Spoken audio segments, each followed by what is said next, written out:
मैं न तव्हांखां हिकु ॻाल्हि पुछां थो। हा पुछ पुट।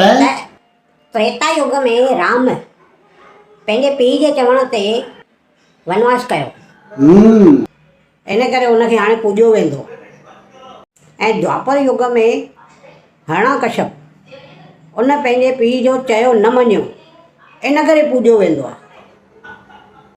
त हाणे मूंखे इहो सम्झ में नथो अचे त मां तव्हांजी ॻाल्हि ॿुधां या न ॿुधां, जो अॻियां हली मां पूॼियो वञा, मूंखे पूॼनि माण्हू। हाणे हिकु ॻाल्हि ॿुधी छॾ, हाणे जो युग हले थो कलयुग। त अॼु जे युग में तूं ऐं मां ॿई ॼणा तुंहिंजे माउ जो चवणु न मञींदासीं न त ॿई पूॼा वेंदासीं, सम्झे?